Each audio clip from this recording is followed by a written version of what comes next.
Assalamualaikum warahmatullahi wabarakatuh. Kembali lagi ke mata pelajaran Sejarah Indonesia dengan materi kali ini yaitu perkembangan teknologi untuk SMK kelas 10 TKF dan TKJ oleh Ibu Rizkani Pusya Putri Caniago SPD. Seperti biasa, sebelum melihat video ini, pastikan kalian sudah mempersiapkan alat tulis seperti pulpen dan buku tulis.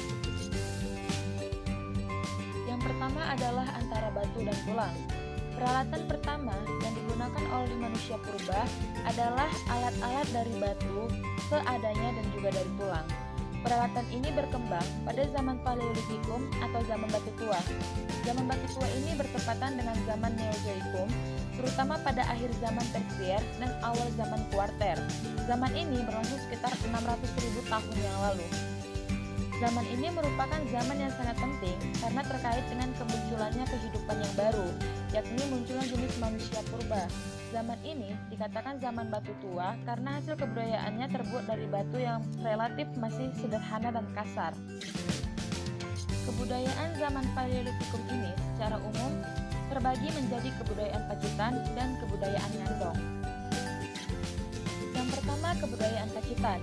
Kebudayaan ini berkembang di daerah Pacitan, Jawa Timur, ditemukan oleh seorang ahli von Konigswald pada tahun 1935. Alat batu ini masih kasar dan bentuk ujungnya agak runcing tergantung kegunaannya. Alat batu ini sering disebut dengan kapak genggam atau kapak perimbas. Biasanya kapak ini digunakan untuk menusuk binatang atau menggali tanah saat mencari umbi-umbian. Kapak perimbas tersebar di wilayah Sumatera Selatan, Kalimantan Timur, Sulawesi Selatan, Bali, Flores, dan Timor. Yang kedua, kebudayaan Ngandong. Kebudayaan Ngandong berkembang di daerah Ngandong dan juga Sidorejo, dekat Ngawi. Di daerah ini banyak ditemukan alat-alat dari batu dan juga alat-alat dari tulang. Alat dari tulang berasal dari tulang binatang dan tanduk rusa yang diperkirakan digunakan sebagai penusuk atau belati. Selain itu, ditemukan juga alat-alat seperti tombak yang bergerigi. Di Sangiran juga ditemukan alat dari batu, bentuknya indah seperti kalsedon, biasanya disebut dengan flake. Sebaran artefak dan peralatan paleolitik cukup luas. Ada di Sumatera, Kalimantan, Sulawesi, Bali, Nusa Tenggara Barat, Nusa Tenggara Timur, dan Halmahera. Yang kedua adalah antara pantai dan gua. Zaman batu terus berkembang memasuki zaman batu Kadia atau batu tengah yang dikenal dengan zaman Mesolitikum. Hasil kebudayaan batu Madia sudah lebih maju apabila dibandingkan hasil kebudayaan zaman Paleolitikum. Sekalipun demikian, bentuk dan hasil kebudayaan zaman Paleolitikum tidak serta-merta punah, tetapi mengalami penyempurnaan. Secara garis besar, kebudayaan Mesolitikum terbagi menjadi dua kelompok besar yang ditandai dengan lingkungan tempat tinggal, yakni di pantai dan di gua. A. Kebudayaan Kejoken Muntinger. Kejoken Muntinger istilahnya dari bahasa Denmark. Kejoken berarti dapur dan moding dapat diartikan sampah. Kejoken Muntinger artinya sampah dapur. Dalam kaitannya dengan budaya manusia, Kejoken Muntinger merupakan tumpukan timbunan kulit siput dan kerang yang menggunung di sepanjang pantai Sumatera Timur, antar Langsa di Aceh sampai Medan.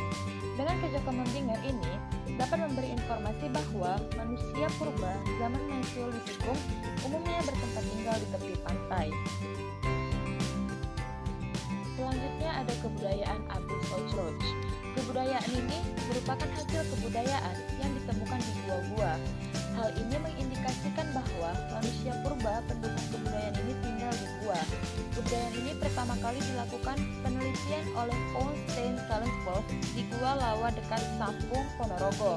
Penelitian ini dilakukan tahun 1928 sampai 1931. Kebudayaan Abu Sojroch banyak ditemukan di Besuki, Bojonegoro, juga di daerah Sulawesi Selatan seperti Lamoncong. Yang ketiga, mengenal api. Berdasarkan data arkeologi, penemuan api terjadi pada 400.000 tahun yang lalu pada periode manusia Homo erectus. Api digunakan untuk menghangatkan diri dari cuaca dingin.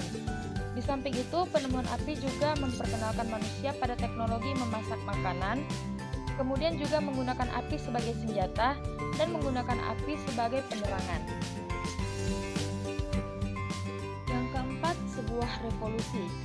Perkembangan zaman batu yang dapat dikatakan paling penting dalam kehidupan manusia adalah zaman batu baru atau Neolitikum. Pada zaman Neolitikum dapat dikatakan sebagai zaman batu muda. Pada zaman ini telah terjadi revolusi kebudayaan, yaitu terjadinya perubahan pola hidup manusia dari food gathering digantikan dengan pola food producing. Hasil kebudayaan yang terkenal di zaman Neolitikum ini secara garis besar dibagi menjadi dua tahap perkembangan. A. Kebudayaan kapak persegi. Nama kapak persegi berasal dari penyebutan oleh von Heijlders. Penamaan ini dikaitkan dengan bentuk alat tersebut. Kapak persegi berbentuk persegi panjang dan ada juga yang berbentuk trapesium. Ukuran alat juga bermacam-macam. Kapak persegi sering disebut dengan beliung atau pacul atau cangkul. Bahkan sudah ada yang diberi tangkai sehingga persis seperti cangkul zaman sekarang. Nah, penyebaran alat ini terutama di kepulauan Indonesia bagian barat seperti Sumatera, Jawa, dan Bali. B. Kebudayaan kapak lonjong. Nama kapak lonjong ini disesuaikan dengan bentuk penampang alat yang berbentuk lonjong. Bentuk keseluruhan alat ini lonjong seperti bulat telur. Pada ujung yang lancip ditempatkan tangkai dan pada bagian ujung yang lain diasah hingga tajam. Kapak yang ukuran besar sering disebut Walzenbell dan yang kecil dinamakan Kleinbell. Penyebaran kapak ini di kepulauan Indonesia bagian timur, misalnya di daerah Papua, Seram, dan Minahasa. C. Perkembangan zaman logam. Mengakhiri zaman batu masa Neolitikum, maka dimulailah zaman logam sebagai bentuk masa perundagian. Zaman logam di kepulauan Indonesia agak berbeda bila dibandingkan dengan yang ada di Eropa. Di Eropa mengalami 3 fase, yaitu tembaga, perunggu, dan besi. Sementara di Indonesia hanya mengalami zaman perunggu dan besi. Zaman perunggu merupakan fase yang sangat penting dalam sejarah. Beberapa contoh benda-benda kebudayaan perunggu antara lain kapak corong, nekara, moko, berbagai barang perhiasan. Nah, yang terakhir adalah konsep ruang pada hunian atau arsitektur. Bentuk arsitektur pada masa praaksara dapat dilihat dari tempat hunian manusia pada saat itu. Gambar dinding goa tidak hanya mencerminkan kehidupan sehari-hari, tetapi juga kehidupan spiritual. Cap tangan dan lukisan di goa yang banyak ditemukan di Papua, Maluku, dan Sulawesi Selatan dikaitkan dengan ritual penghormatan atau pemujaan nenek moyang, kesuburan, dan inisiasi. Gambar dinding yang tertera pada goa-goa menggambarkan pada jenis binatang yang diburu atau binatang yang digunakan untuk membantu dalam perburuan. Anjing adalah binatang yang digunakan oleh manusia praaksara untuk berburu binatang. Baiklah, sekian materi kita pada pertemuan kali ini. Jangan lupa dicatat, pertemuan selanjutnya catatan wajib dikumpul. Selamat belajar. Assalamualaikum warahmatullahi wabarakatuh.